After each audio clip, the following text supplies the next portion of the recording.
गर्मी में गरीब वर्सेस अमीर का स्कूल। चलो टाइम से चाय पानी तो बन गया। दिनेश जी चाय लीजिए। हाँ, लाओ दो। ये क्या करुणा, आज फिर लाल चाय बनाई है? दूध नहीं था क्या? जी दूध तो था, लेकिन गर्मी से पूरा का पूरा आधा किलो का दूध फट गया। सुनिए, आपने पारस और पूजा के स्कूल के बारे में क्या सोचा है? मुझे थोड़ा सा टाइम दो करुणा, इस साल दोनों को स्कूल में दाखिला दिला देंगे। जी अच्छा, मैं माँ जी को चाय दे के आती हूँ। अपने दोनों बेटे बेटी के भविष्य की चिंता भरे दिल से गरीब बहू करुणा चाय लेके बाहर आती है, जहाँ बूढ़ी सास श्यामा आंगन में बैठी पंखा डुला रही थी। ओहो, इस गर्मी ने तो दुखी कर दिया है। घर के भीतर से तवे की तरह तप रहा है और बाहर भी एक पत्ता भी नहीं हिल डुल रहा। माँ जी ये लीजिए चाय। चाय की तरफ तो देखने का भी मन नहीं हो रहा बहू। थोड़ा मटके का ठंडा पानी पिला दे, कब से प्यास लग रही है। जी लाई, ये लीजिए माँ जी। माँ जी ये दोनों कहाँ हैं? आंगनवाड़ी जाने का टाइम हो गया है। दोनों बाहर क्रिकेट खेल रहे हैं। पूजा दीदी, जो थे गेंद फेंको, फिर देखना इस बार तो मैं छक्का लगाऊंगा।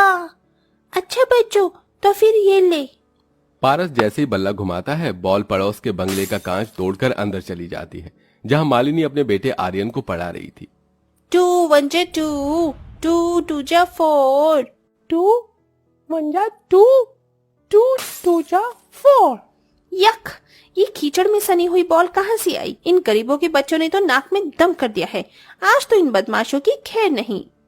गुस्से में लाल पीली हुई मालिनी नन्हे से पारस का जोर से कान मल लेती है। आई आई माँ, तुम दोनों भाई बहन ने हुड़दंग मचा रखा है।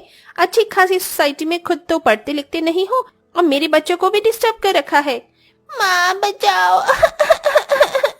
बेटे की आवाज सुनकर गरीब बहू ममता दौड़कर बाहर आती है। पारस का कान एकदम लाल पड़ा हुआ था। क्या हुआ पारस बेटा? माँ, इनका मंडी आंटी ने पारस का कान मरोड़ दिया। मालिनी जी, ये क्या बर्ताव है आपका मेरे बच्चों के साथ? अरे आप तो हाई स्कूल विद्यालय में अध्यापिका हैं, क्या उन बच्चों के साथ भी ऐसा ही करती हैं आप? How dare you talk like that. मैं जिस हाई स्कूल में पढ़ाती हूँ, वहाँ सब बच्चे बड़ी फैमिली से आते हैं, जिनका स्टेटस है। तुम्हारे लुच्चे लफंगे बच्चों की तरह आवारागर्दी नहीं करते हैं।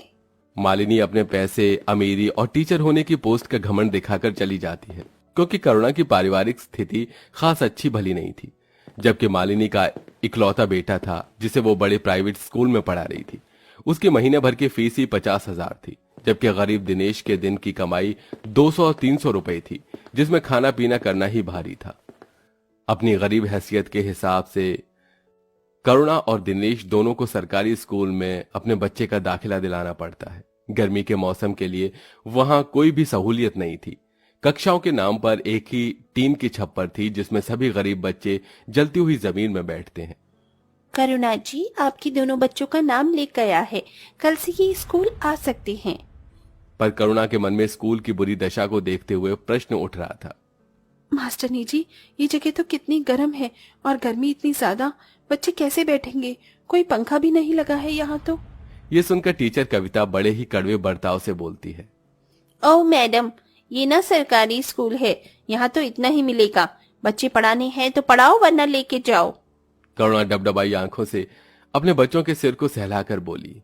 बच्चों मन लगाकर पढ़ना, ठीक है? हाँ माँ, हम मन लगा के पढ़ेंगे। पूजा और पारस गरीब बच्चों की टोली में बैठकर पढ़ने लगे, लेकिन लगभग थोड़ी देर में वो पसीने पसीने हो गए। सरकारी स्कूल से एकदम सटा हुआ ही प्राइवेट स्कूल भी था, जिनके क्लासरूम में इंपोर्टेड एसी लगे हुए थे, जहां बड़े बड़े बेंचेस पर एक एक बच्चा मजे में बैठा था। सामने एलईडी ब्लैक बोर्ड लगा था, जिस पर टीचर कालरा मैडम बड़े आराम से पढ़ा रही थी। सभी स्टूडेंट्स को ये वाला समझ आ गया? Yes miss, very good. Palak, अब सेकंड पीरियड गेम्स का है और थर्ड पीरियड स्विमिंग का होगा। सब अच्छी लाइन बना के चलेंगे। फिर प्राइवेट स्कूल के सारे बच्चे स्विमिंग पूल में छपाक छपाक कर नहाते हैं, जबकि गरीब के बच्चों के शरीर से टप टप पसीना बह रहा था। अमीरी गरीबी के भेद किसी हिस्से में नहीं छोड़ता, फिर चाहे दफ्तर हो, अस्पताल हो या फिर स्कूल ही क्यों ना हो। इसी तरह से दिन गुजरने लगते हैं, जिसके साथ गजब की गर्मी पड़ने लगती है। मौसम का पारा 45 डिग्री तक पार कर जाता है। मामा जी, सरकारी स्कूल में नहीं जाना, वहाँ बहुत गर्मी लगती है। पंखा भी नहीं चलता और पानी की टंकी भी टूटी हुई है, पानी भी नहीं आता। बहू, बेचारे मेरे पोते का मन नहीं तो मत भेज। माँ जी, दोनों बच्चों के भविष्य का सवाल है। पारस बेटा, तुझे तो बड़ा आदमी बनना है, तो स्कूल जाना होगा। पढ़ेगा लिखेगा तभी तो बाबू साहब बनेगा। बच्चे का मन एकदम भोला और कांच के दर्पण की तरह होता है, जिसे टूटने में वक्त नहीं लगता। जैसे तैसे करुणा दोनों को तैयार कर देती है। ये लो, मैंने तुम दोनों की बोतल में मटके का ठंडा पानी भर दिया है, इसे पी लेना। दोनों तपती धूप में पैदल पैदल स्कूल में जाने लगते हैं। उनके आगे से अमीर स्कूल वाले बच्चों की बस गुजरती है, जिसमें से आर्यन और पलक उन्हें चिढ़ाते हैं। ये देखो देखो देखो, सरकारी स्कूल वाले गरीब बच्चे। उई, उई, उई, उई, उई। पूजा दीदी, ये बच्चे कितने गंदे बच्चे हैं, हमारा मजाक उड़ाते। कोई बात नहीं पारस, तुम मत देख उनकी तरफ। चिलचिलाती धूप और शरीर को दहला देने वाली गर्मी ने बेचारे बच्चों के शरीर को झुलसा कर रख दिया था। सबके शरीर में फुंसी घमौरी निकल आती हैं। माँ, दीदी, मुझको गर्दन में चींटी काट रही है, बोतल का पानी भी खत्म हो गया है।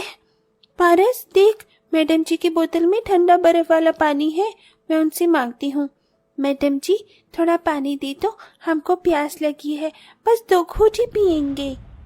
ये सुनकर टीचर कविता किलस कर पूजा को डांट देती है। अबे ओ लड़की, चल जाकर बैठ जा, समझी ना। प्यास के मारे दोनों भाई बहन का मुंह सूख गया था। पूजा ने कहा, पारस चल, छुपकर अमीरों वाले स्कूल में चलते हैं, वहाँ से ठंडा बर्फ वाला पानी भर कर लाएंगे। दोनों के संग में और भी कई गरीब बच्चे आंखों में अमीरियों का स्कूल देखने की आशा लिए गेट से घुस आते हैं। जहां कुछ बच्चे बड़े से स्विमिंग पूल में नहा रहे थे, तो कुछ बच्चे आराम से एसी में बैठे लंच खा रहे थे। ओ तेरी, इन अमीर बच्चों का स्कूल तो कितना बड़ा है, और यहाँ पर कितनी बड़ी बड़ी बिल्डिंग है। हाँ बंटी, और यहाँ तो कितना कुछ है, झूला भी है, पार्क भी है, स्विमिंग पूल भी है। ये कितना मजे करते होंगे ना। तभी आर्यन के साथ और भी बच्चे उनकी रैगिंग करने लगते हैं। ओह देखो देखो फ्रेंड्स, ये गरीब स्कूल के बच्चे हमारे स्कूल में से ठंडा पानी भरने आए हैं, चलो इन्हें मजा चखाते हैं। हाँ, इनको तो पनिशमेंट मिलनी चाहिए, इन्हें मुर्गा बनाते हैं। नहीं, हमें जाने दो, हमें जाने दो। पलक पूजा की चोटी खींचने लगती है और सब कड़ी धूप में मुर्गा बन जाते हैं। अमीर स्कूल के बच्चे उनके पीठ पर भारी बस्ता लाद देते हैं। पसीनों में लथपथ कमजोर पारस चक्कर खाकर गिर जाता है और घर लौटकर सबको लू लग जाने से तेज बुखार चढ़ जाता है। पारस, पूजा उठ जाओ, देखिए ना माँ जी, दोनों आंखें नहीं खोल रही, मेरा तो दिल बैठा जा रहा है। माँ, मुझको स्कूल नहीं जाना है।